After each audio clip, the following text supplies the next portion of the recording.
Quaid-e-Azam International Hospital, Islamabad, Pakistan.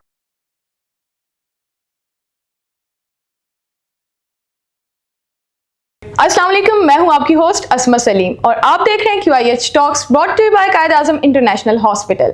हम सभी ने हॉस्पिटल्स की OPD में जाकर रिसेप्शन पर कई बार मुख्तलिफ डॉक्टर्स का अपॉइंटमेंट लिया होगा, कभी जनरल सर्जन्स का, कभी ऑन्कोलॉजिस्ट का और कभी गायनेकोलॉजिस्ट का।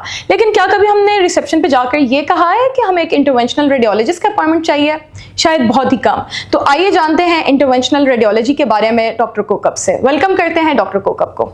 अस्सलाम वालेकुम, कैसी हैं आप डॉक्टर कोकब? अल्हम्दुलिल्लाह जी, I am good. Welcome to our show. Thank you so much, आपने अपनी बिजी रूटीन से हमारे लिए टाइम निकाला और हमारे शो को ज्वाइन किया। Thank you for inviting me. Show को स्टार्ट करते हैं जी प्लीज। डॉक्टर कोकब, सबसे पहले आप अपनी एक्सपर्टीज और अपनी फील्ड के बारे में हमारी ऑडियंस को बता दें। जी, मैं बेसिकली एक कंसल्टेंट डायग्नोस्टिक रेडियोलॉजिस्ट हूँ। मेरी रेडियोलॉजी की फील्ड में तकरीबन 10 साल से ज़्यादा का एक्सपीरियंस है। That is my primary qualification, that is my primary expertise. और अभी जो मेरी सेकेंड फेलोशिप है, जो मेरी सेकेंड स्पेशलाइजेशन है, वो इंटरवेंशनल रेडियोलॉजी में है। इंटरवेंशनल रेडियोलॉजी इटसेल्फ एक न्यूली इमर्जिंग फील्ड है। बहुत कम हॉस्पिटल्स में ये ऑफर हो रही है and I feel very proud to say कि कायद-ए-आज़म चंद हस्पतालों में से एक मेजर हॉस्पिटल है जहां पिंडी इस्लामाबाद में हार्डली मेरे ख्याल है 2 या 3 हॉस्पिटल्स हैं जहां ये IR डिपार्टमेंट है। उनमें से एक हॉस्पिटल हमारा कायद-ए-आज़म है। और सिमिलरली पाकिस्तान में पूरे पाकिस्तान में हमारे जो IR कंसल्टेंट्स हैं वो 300 से 400 के करीब है और उनमें फीमेल IR कंसल्टेंट्स और भी कम है, हार्डली फ्यू, लेस देन 100 में भी। और पिंडी इस्लामाबाद की अगर हम बात करें तो इधर अराउंड 5 और इस तरह हमारे पास सिर्फ फीमेल IR कंसल्टेंट्स हैं। माशाल्लाह। ठीक है डॉक्टर कोकब, मेरा नेक्स्ट क्वेश्चन आपसे होगा, ये जो इंटरवेंशनल रेडियोलॉजी में डिफरेंट प्रोसीजर्स हैं, इनके बारे में आप थोड़ा सा हमें बता दें। इसमें हमारे पास बहुत एक वाइड रेंज है। मिनिमली इन्वेजिव प्रोसीजर्स होती हैं इसमें, जिसमें हम पेशेंट को कोई जनरल एनेस्थीसिया नहीं देते। हर काम ऑलमोस्ट तकरीबन 99% लोकल एनेस्थीसिया में किया जाता है, एक्सेप्ट जो छोटे बच्चे हैं जो इतना कोऑपरेट नहीं कर सकते। और इसमें हम अगर सबसे मिनिमल प्रोसीजर की बात करें तो उनमें छोटी बायोप्सीज भी आ जाती हैं। लंग में पानी पड़ गया, पेट में पानी पड़ गया, उनको निकालना है, ड्रेन्स डालने हैं, बायोप्सीज हैं, वो आ जाते हैं। और अगर हम और एक्सटेंशन की तरफ जाएं तो उसमें टेस्ट है जो कि लिवर ट्यूमर्स होते हैं उनकी फोकल टारगेटेड कीमो एम्बोलाइजेशन है। यूट्राइन फाइब्रॉइड एम्बोलाइजेशन है जिसको UFE कहते हैं, जिसमें बच्चेदानी की रसोलियाँ होती हैं और उनका हम बग़ैर सर्जरी, बग़ैर टांकों और बग़ैर कट के उसकी ट्रीटमेंट करते हैं। ठीक है, ये जो वर्ड आपने यूज़ किया UFE, इसके बारे में आप थोड़ा सा हमारी ऑडियंस को बता दें कि क्या ये जो फीमेल्स होती हैं वो UFE ट्रीटमेंट के बाद कंसीव कर सकती हैं? मैम, ये बहुत अच्छा सवाल है क्योंकि जनरली हमारी इवन एक जनरल कॉन्सेप्ट ये है कि शायद ये प्रोसीजर आपके बच्चेदानी को और अंडेदानियों को बिल्कुल मफलूज कर देता है या बिल्कुल नाकारा बना देता है। ऐसा बिल्कुल भी नहीं है। अभी तक मैंने यहाँ जितने प्रोसीजर्स किए हैं उनमें अनमैरिड भी हैं, मैरिड भी हैं। और प्रोसीजर के बाद माशाल्लाह से हमारी एक पेशेंट थी जबकि उनके 5 years ऑफ मैरिज हो चुके थे और वो कंसीव नहीं कर पा रही थी फाइब्रॉइड की वजह से। और इस प्रोसीजर के बाद माशाल्लाह 4 महीने बाद उन्होंने माशाल्लाह से कंसीव भी कर लिया।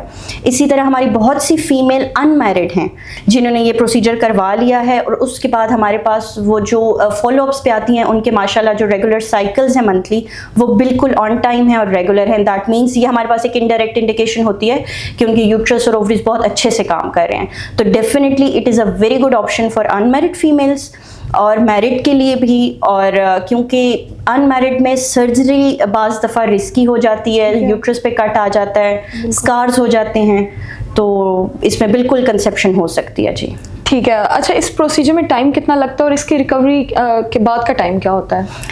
प्रोसीजर ओवरऑल हम एक दिन पेशेंट को एडमिट करते हैं। पेशेंट सुबह आता है, हम उसके सारे प्रोटोकॉल्स पहले से पूरे कर चुके होते हैं। तक प्रोसीजर इटसेल्फ हमारा जो कैथ लैब टाइम है वो 1.5 से 2 घंटे का होता है।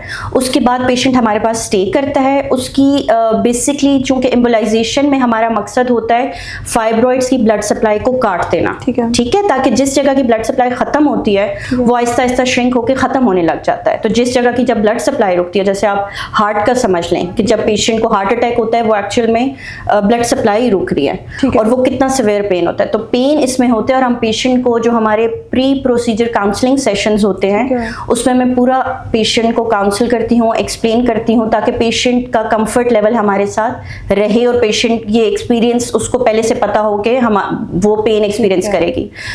फिर प्रोसीजर के बाद जब पेशेंट वार्ड में शिफ्ट होता है तो मैं और गायनेकोलॉजी की जो टीम है, हम लोगों की कोलैबोरेटिव एफर्ट से पेशेंट का पेन मैनेज किया जाता है ताकि पेशेंट कंफर्टेबल रहे। नेक्स्ट डे पेशेंट की सारी चीज़ें चेक करके उनके वाइटल्स, पेन्स, उसके बाद डिस्चार्ज कर दिया जाता है और उसके बाद पेशेंट हमारे पास 2 हफ्ते बाद फॉलोअप्स के लिए आता है। नॉलेज नहीं होगा तो अब उसने काफ़ी इंफॉर्मेशन हमारी ऑडियंस को मिल गई है। लास्ट में आप क्या मैसेज कन्वे करना चाहेंगी हमारी ऑडियंस को? Thank you once again for inviting me to your show. मैं डेफिनेटली अपनी जो कैटेगोरिकली फ़ीमेल हमारे पाकिस्तानीज़ हैं, जो मेरी बहनें हैं, माएँ हैं, उनको ये ज़रूर कहूँगी कि अगर इस किस्म की कोई प्रॉब्लम उनको हो रही है या उनकी माहवारी में इरेगुलरिटी है, पेल्विक पेन्स हैं, कोई दर्द की शिकायत है या प्रेगनेंसी नहीं हो रही और उनकी अल्ट्रासाउंड रिपोर्ट्स में फाइब्रॉइड जैसी या बच्चेदानी की रसोलियों के बारे में कोई तशख़ीस हुई है, तो काइंडली ज़रूर एक दफ़ा कायद-ए-आज़म विज़िट करें, मेरे पास तशरीफ़ लाएँ और मैं उनको मज़ीद बहुत अच्छे तरीके से सारी डिटेल्स में ताकि उनको एक्सप्लेन कर सकूँ। बहुत शुक्रिया। Thank you so much. Show को एंड करते हैं डॉक्टर कोकब। मिलते हैं नेक्स्ट शो की नेक्स्ट एपिसोड में। मैं हूं आपकी होस्ट अस्मा सलीम। अल्लाह हाफिज़।